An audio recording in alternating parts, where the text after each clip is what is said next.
Okay, tonight's class, I trust everybody had a Merry Christmas and a Happy New Year. Ready to go for 2023.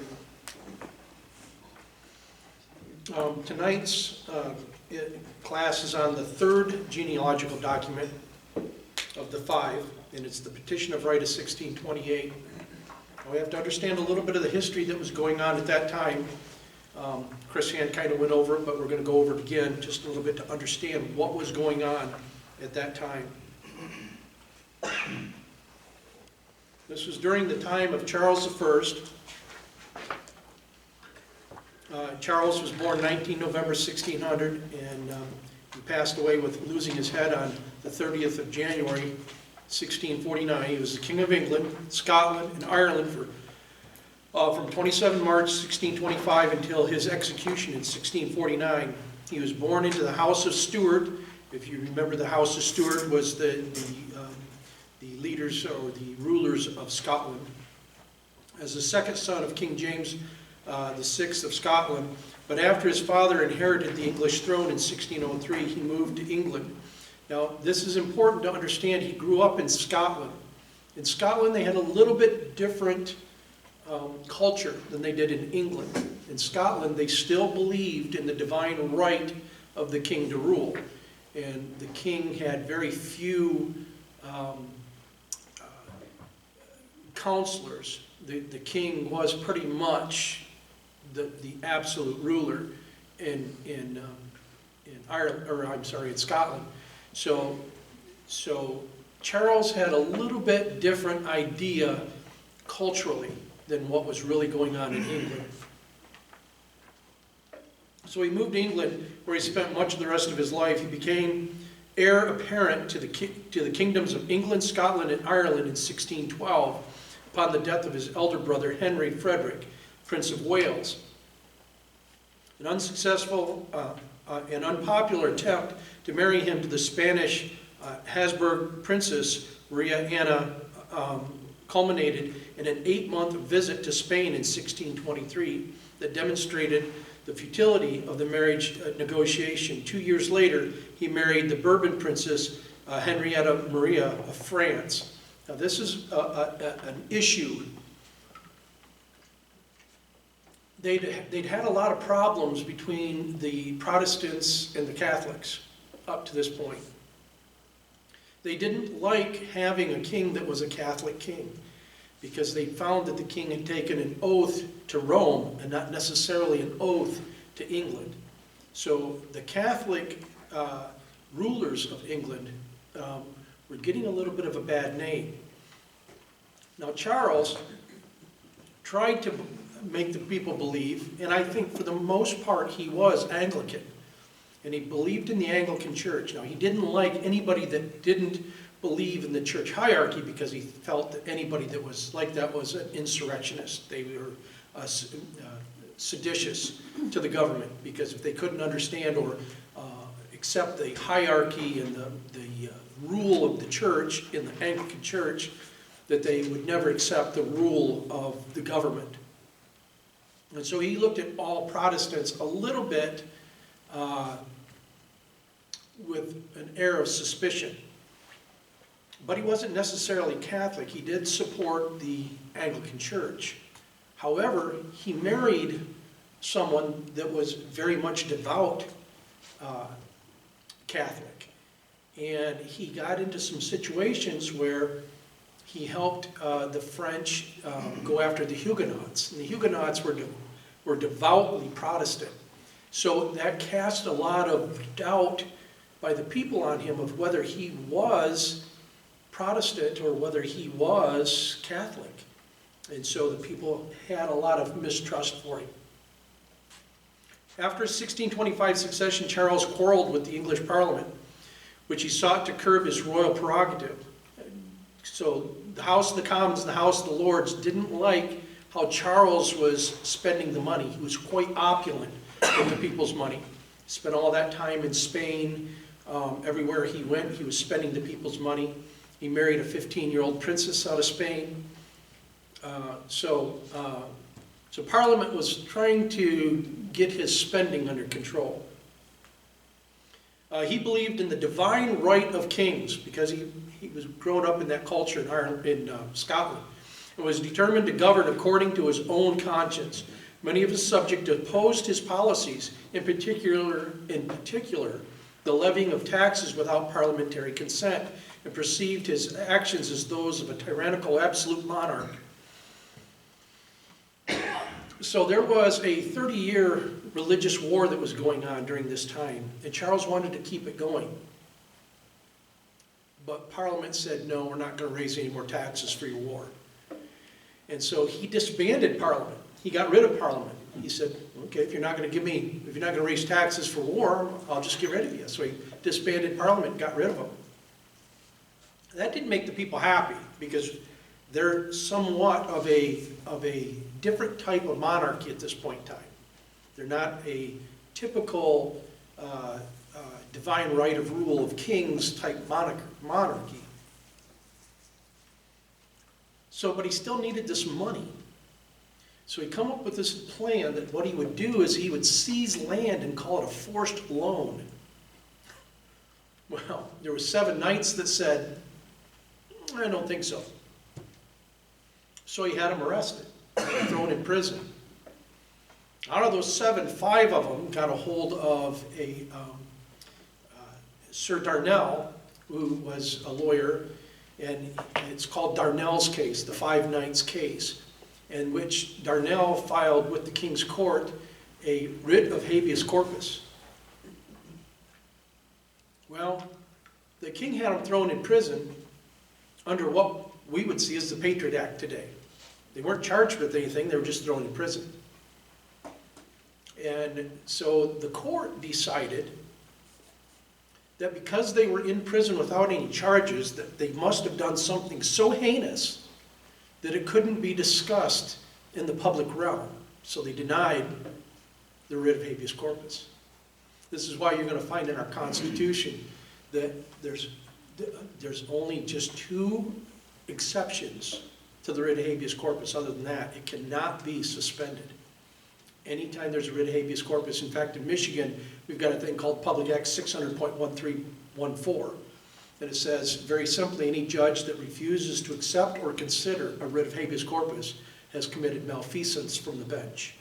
So writs of habeas corpus are very important, and it's because of that history that our founders understood that those writs of habeas corpus are important.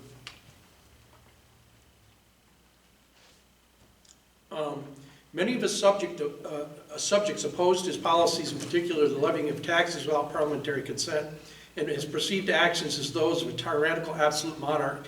His religious policies, coupled with his marriage to a Roman Catholic, generated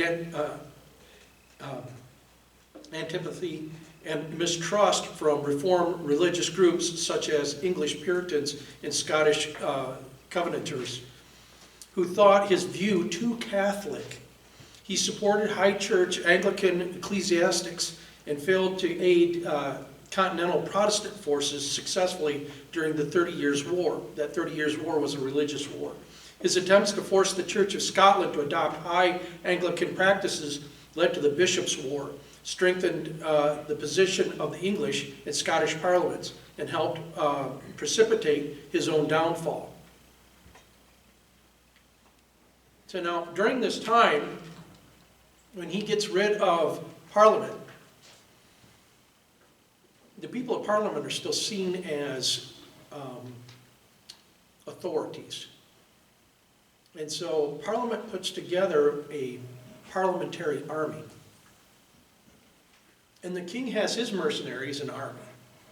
So now you've got 2 opposing armies in England as well. And in the end, it's kind of what does Charles in. At the very end, in 1648, the Parliament lost control of their army of the people. And the army of the people decided that they would capture Charles, that they would try Charles, they would find him guilty, and they would behead him. Much to the chagrin of Parliament, the House of Commons and the House of Lords. But that's eventually what happened with Charles. The reason why he lost his head It's because the people's army captured him and did it. But Charles I had some failed policies, and these were some of his failed policies. He disbanded Parliament, which bred a lot of mistrust among the people. He married a 15-year-old French Catholic girl. He promised ships to France for his marriage to his young wife, and then he went back on that. He helped his brother-in-law destroy the Huguenots. His brother-in-law, of course, was French, was Catholic, and the Huguenots were devoutly Protestant. Our family comes from France during that time, and our family was Huguenots. Most of our family was slaughtered in France under the slaughter of Bartholomew. He helped he imposed the ship tax. He needed a tax, and the king had the ability to lay tax on ships that were in the harbor for protection, that were out on the high seas for protection. But he started taxing the ships that were even in the harbor and started strong-arming the merchant mariners for money. He created the forced loan program to raise money for his religious civil war. That's what brings us to the Five Knights case, or the Darnell's case. He denied the writ of habeas corpus in the Five Knights case. Growing suspicion among the people that he was loyal to Rome. During that time, there was a Catholic plot to blow up the castle, and they caught the gentleman in the act, and they always thought that as far in as they got and the opportunity that they had, that they almost blew up the castle, that it was a little bit of an inside job. So a lot of people were rumoring that Charles had a little something to do with it.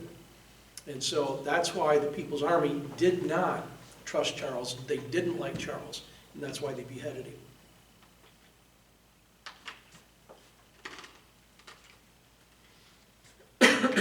So that brings us to the Petition of Right, 1628. It was presented on June 2nd, 1628 AD.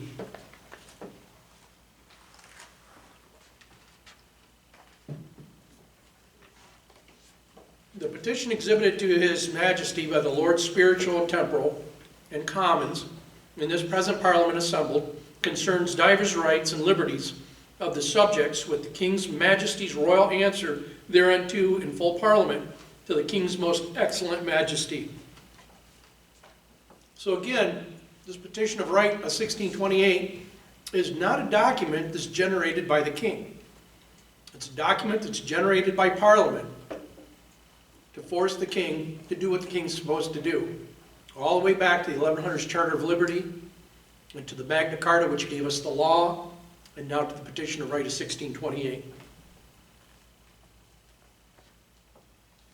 Humbly show unto our sovereign Lord the King, the Lords Spiritual and Temporal, and Commons and Parliament assembled, that whereas it is declared and enacted by a statute made in the time of the reign of King Edward I, commonly called, and I'm not going to even attempt that Latin, but it's a Latin word, that no tallage or aid shall be laid or levied by the king or his heirs in this realm without the good will and assent of the archbishops, bishops, earls, barons, knights, burgesses, or other freemen of the commonalty of this realm, and by authority of Parliament holden in the 25th year of the reign of King Edward III, it is declared and enacted that from henceforth no person shall be compelled to make any loans to the king against his will, because such loans were against reason and the franchise of the land. So again, they're reiterating this Five Knights case and why it was so egregious.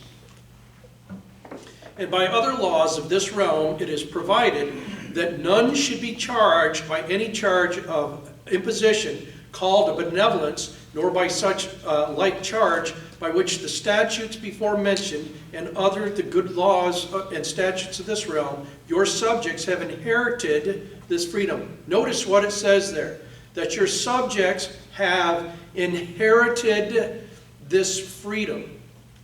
So this again goes back to the people have a divine right to liberty, inherited by God, not given to them by man or government, but by their Creator. that they should not be compelled to contribute to any tax, tillage, aid, or other like charge not set by common consent in Parliament. 2. Yet nevertheless of late divers commissions directed to sundry commissioners in several counties with instructions have issued, by means whereof your people have been in divers places assembled and required to lend certain sums of money unto your majesty. And many of them, upon their refusal so to do, have had an oath administered unto them, not warrantable by the laws or statutes of this realm, and have been constrained to become bound and make appearance and give utterance before your privy council and in other places.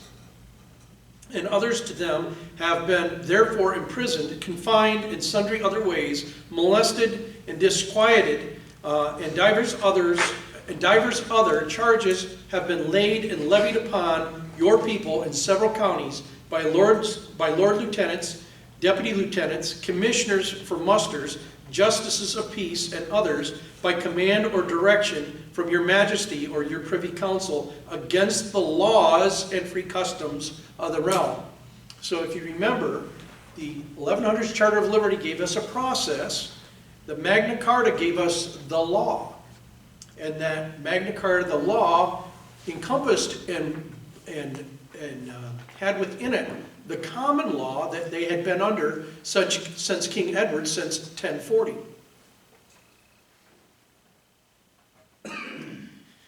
Three, and whereas also by the statute called the Great Charter of the Liberties of England, what do you think they're referring to there? The 1100s Charter of Liberty, right there. And whereas also by the statute called the Great Charter of the Liberties of England. Now what did Henry promise with that 1100s Charter? That the kings of England would no longer be evil and oppressive. So do you think they see Charles as evil and oppressive?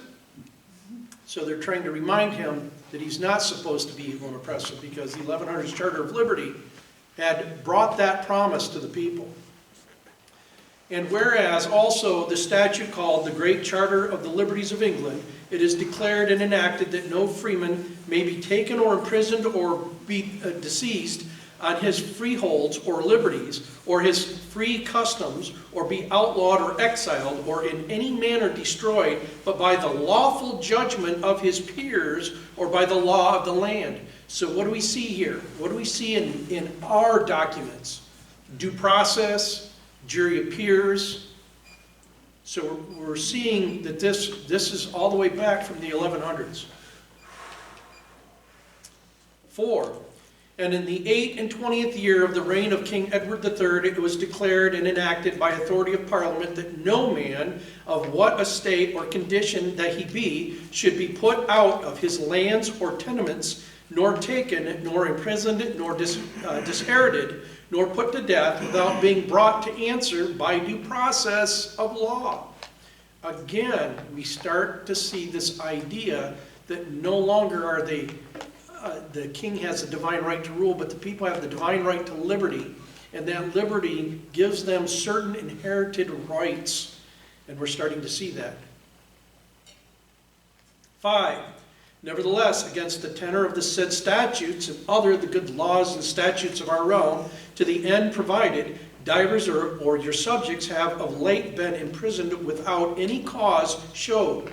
And when, for their deliverance, they were brought before your justices by your majesty's writs of habeas corpus, there to undergo and receive as the court should order, and their keepers commanded to certify the causes of their detainer, no cause was certified, but that they were detained by your majesty's special command, signified by the lords of your privy council, and yet were returned back to several prisons without being charged with anything to which they might make answer according to the law.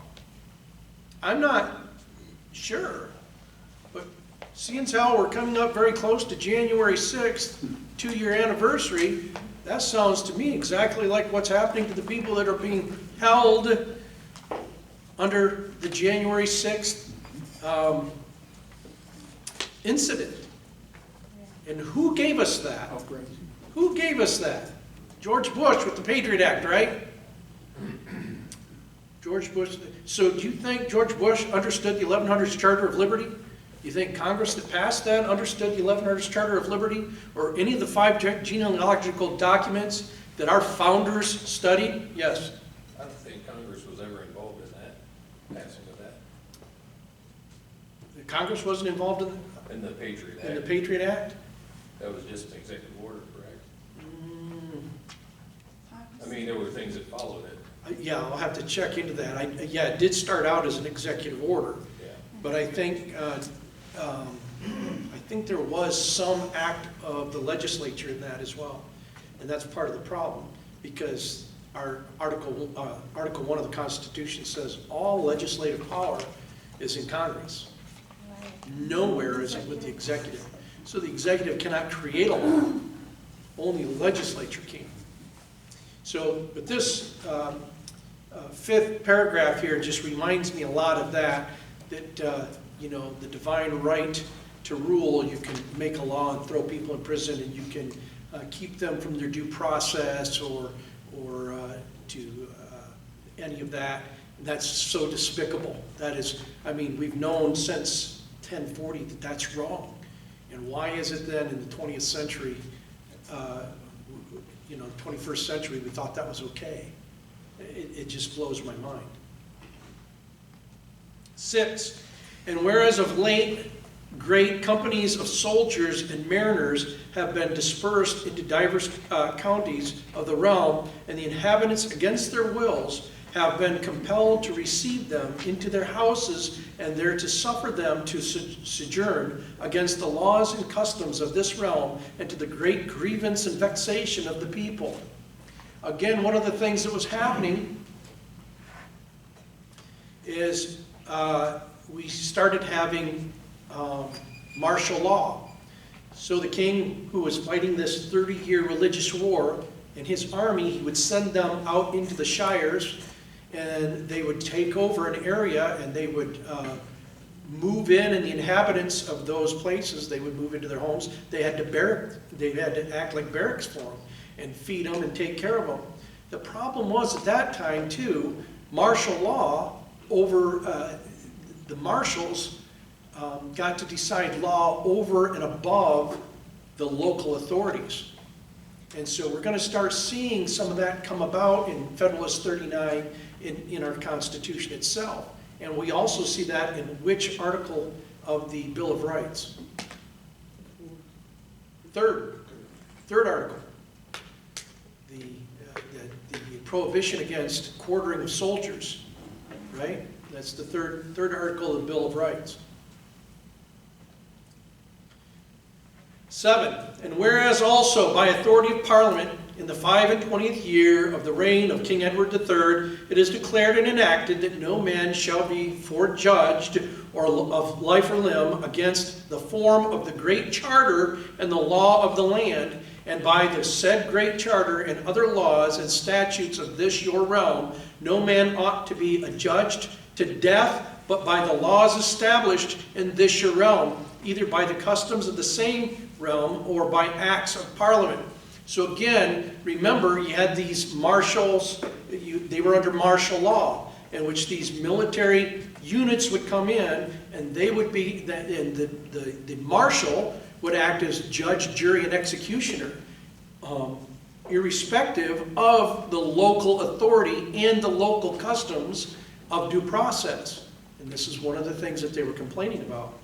And whereas no offender of what kind soever is exempted from the proceedings to be used in punishments to be inflicted by the laws and statutes of this your realm, nevertheless of late time divers commissions under your majesty's great seal have issued forth, by which certain persons have been assigned and appointed commissioners with power and authority to proceed within the land according to the justice of martial law against such soldiers or mariners or other dissolute persons joining with them as should commit any murder, robbery, felony, mutiny, or other outrage of misdemeanor whatsoever, and by such summary course and other as is agreeable to martial law, and is used in armies in time of war, to proceed to the trial and condemnation of such offenders, and to them to cause to be executed and put to death according to the law martial.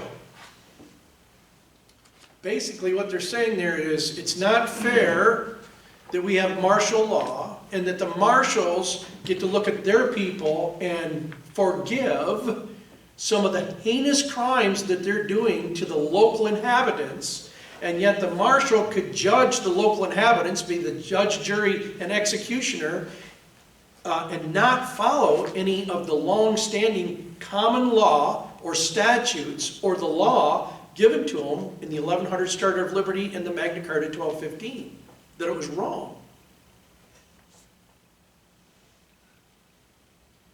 8.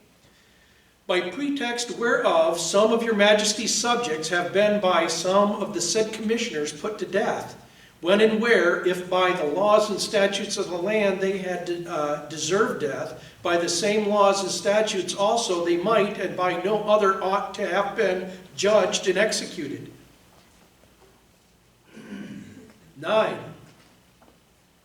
And also sundry grievous offenders, by color thereof, claiming an exemption, have escaped the punishments due to them by the laws and statutes of this your realm, by reason that divers of your officers and ministers of justice have unjustly refused or forbore to proceed against such offenders, according to the same laws and statutes, upon pretense that the said offenders were punishable only by martial law and by authority of such commissioners as aforesaid, which commissioners and all other of like nature are wholly and directly contrary to the said laws and statutes of this your realm. Gee, we could read that today of the Clintons and all the other people that are above the law isn't fair. It's exactly what they're saying. The people that are attached to the king that don't get the same judgment, don't get the same rule of law as the people, is wrong morally and by the statute and by common law. Wrong. 10. They do therefore humbly pray, your most excellent majesty, that no man hereafter be compelled to make or yield any gift, loan, benevolence, tax, or such like charge without common consent by act of parliament, and that none be called to make, answer, or take such oath, or to give attendance, or be confined, or otherwise molested or disquieted concerning the same, or for refusal thereof, and that no freeman in any such manner as is before mentioned be imprisoned or detained, and that your majesty would be pleased to remove the said soldiers and mariners, and that your people may not be so burdened in time to come, and that the aforesaid commissions for proceeding by martial law may be revoked and annulled, and that hereafter no commissions of like nature may issue forth to any person or persons whatsoever to be executed as aforesaid, lest by color of them any of your majesty's subjects be destroyed or put to death, contrary to the laws and franchise of the land. It's pretty sad that they have to have a petition of right to tell the king, the people have the divine right to liberty. They have certain rights under the law, and we have to remind you that you need to follow them again, right? I get this all the time when people go, well, we need a law that says this. Why? It's already in the Constitution. Yeah, but they're not following it. Oh, so you're going to create another law for them to not follow. That's like saying, okay, we had a shooting, let's have another gun law. Okay, gun law doesn't stop the shooting. So our Constitution is based on natural law because what did our founders see? That to keep writing another law to remind the person who's supposed to keep the law that they're not keeping the law does really nothing at all. So this is why they left it up to the people to make sure to keep the Constitution. We've been conditioned for 100 years by our government that every time we have a hurricane, or we have a COVID, or we have somebody, whether it's us or not, hit a couple buildings, that we now have a crisis that we all have to react to, and that we all have to have this law that's gonna keep us safer. And people would rather be secure than free with liberty. That's exactly it. Liberty is not safe. It's very dangerous. If you want safety, you want security, then what you want is dependency. And you should then go ahead and be as dependent on the government as you would like to be. The problem is, for me and mine, we don't want to be dependents. We don't want the safety of dependency. So leave me and mine alone, and we'll live dangerous liberty. Because liberty is dangerous. Karen needs to get over it.